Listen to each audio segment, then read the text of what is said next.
All right, we're at the end. I want to give you an update on where I'm at with my Orbital art project. And this is a continuation of project number two, because I said the bad habit that I was trying to break was actually finishing out and polishing up my projects. I am kind of a tinkerer. I like building stuff, but I really, really like the prototype phase a little bit too much. And once I get something working, to get to a final build has always been a struggle. If you guys don't remember, this was my project. I have a little set of mirrors on galvanometers that I've programmed with my Arduino to show the probable locations of electrons in different orbitals. And so this was kind of where I got to at the end of build number two. I got it functioning, but it was all on a breadboard. Let me pull this up. And actually, just I had to move it from my little kitchenette. I had it all over the counter. I had to move it to my workspace. That's the other thing is I'm not a very clean person, so trying to keep things tidy has been a struggle.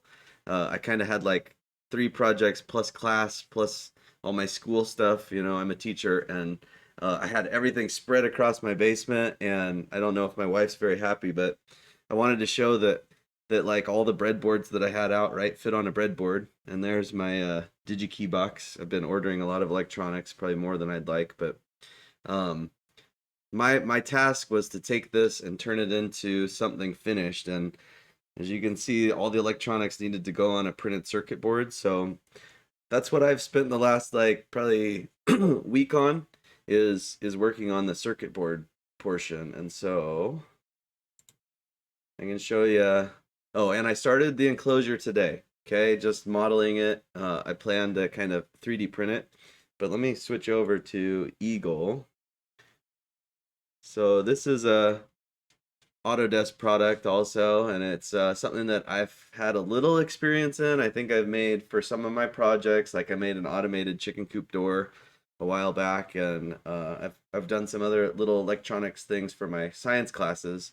I have used Eagle, so this wasn't new to me. This is the biggest circuit that I've ever done, though, or set of circuits. So I'm going to control my project instead of with an Uno. I'm going to use a Nano, and I've got my digital to analog converter circuits. I have some op amp circuits.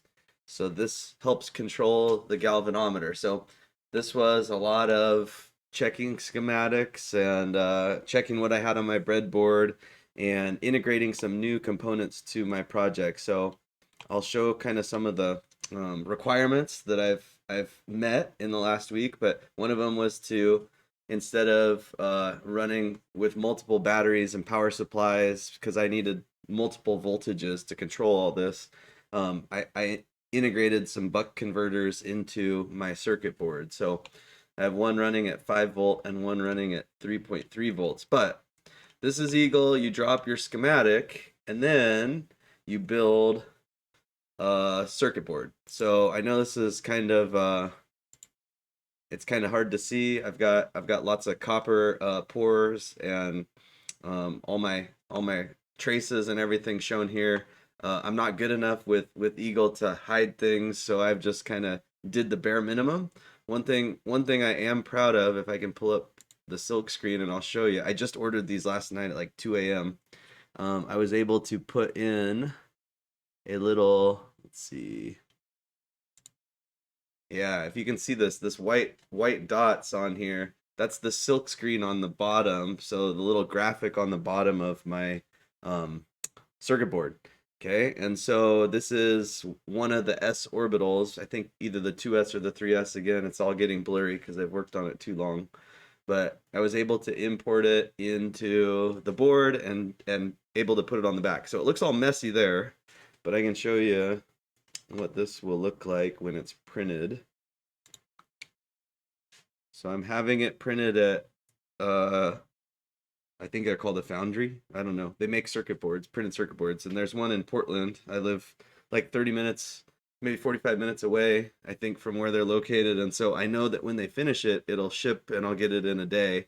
It takes them about 5 days lead time. But here's the top of the board.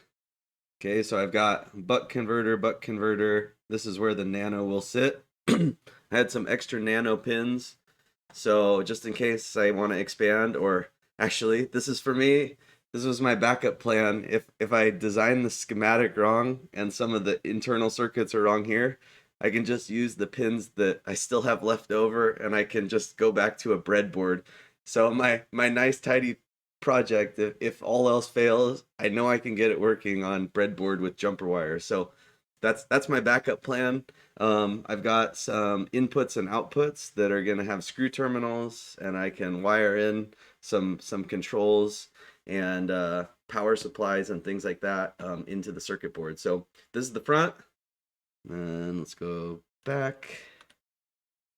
This is the back, and the back, it was getting late. I would have loved to have centered it, but when I imported it, it ended up at the bottom. So I'm just gonna say this a little asymmetric because it looks cool that way.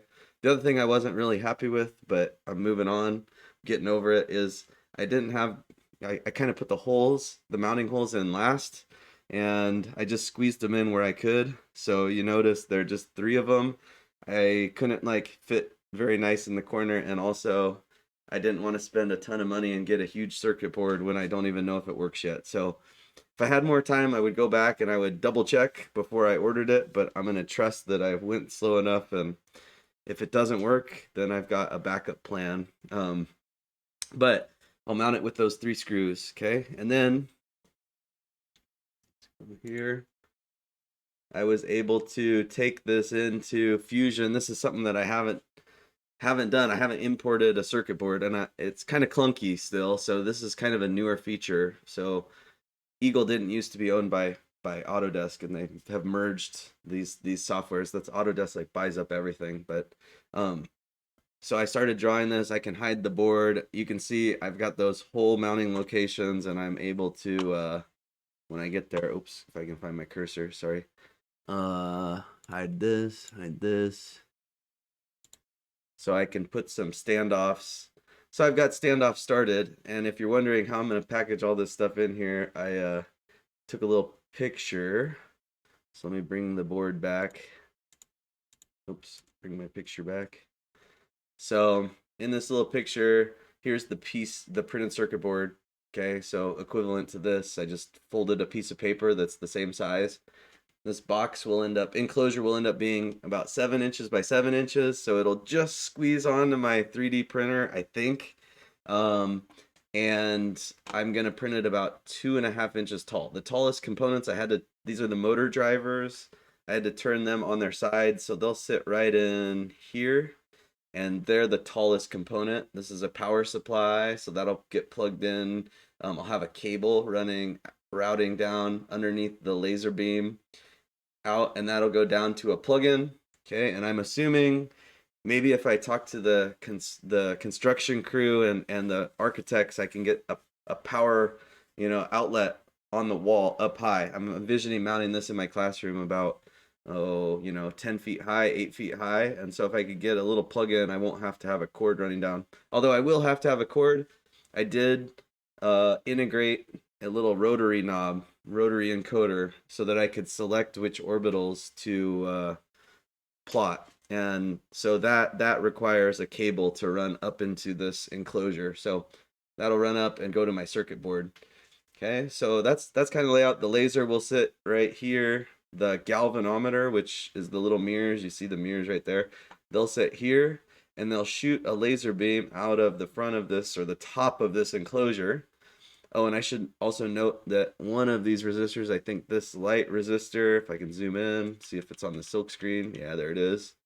So I've got a little light detecting resistor, and a little photo resistor, and that'll tell me when the lights are off. So when I'm in auto mode and it's dark in my room, then it will start plotting this out on glow in the dark paper. So that's where I got. I am nowhere near done with the enclosure. I just started it about 30 minutes ago. So I got a lot of work to do. I'm envisioning this project is going to take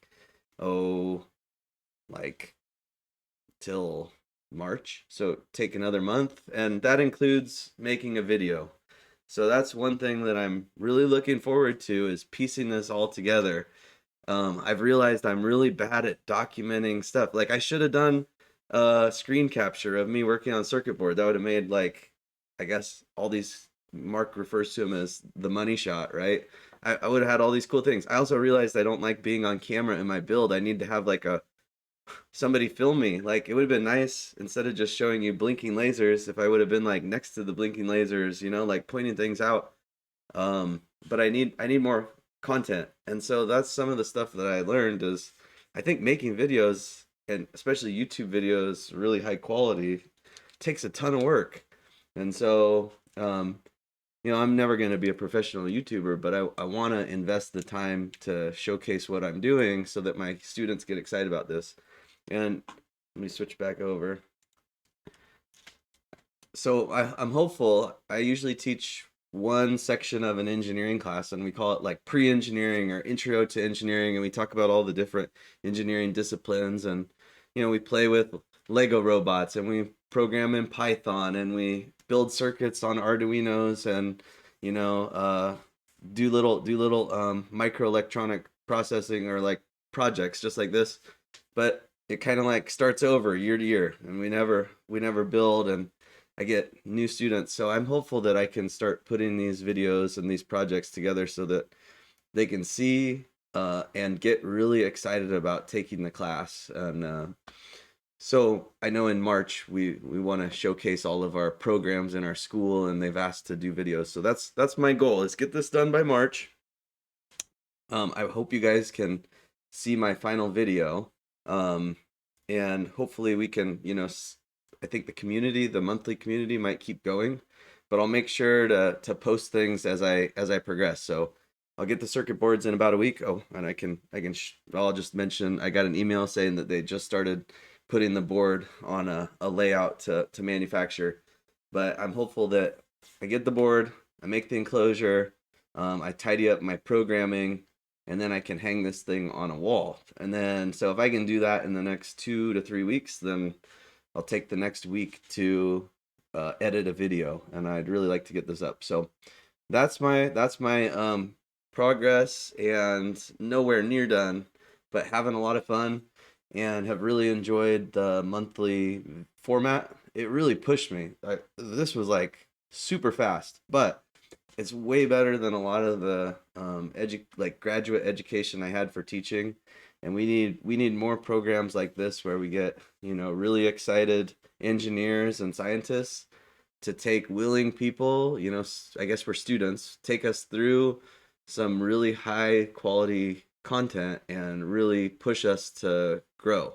And so I'm hoping that I can model that pre-engineering class that we do after this monthly class. Of course, it'll be extended over probably a semester or an entire school year. So we have much longer, and we can delve into some more details, but hopefully get the students excited about engineering, design, um, building things. So I really enjoyed the class. Thanks to Mark for putting it all together.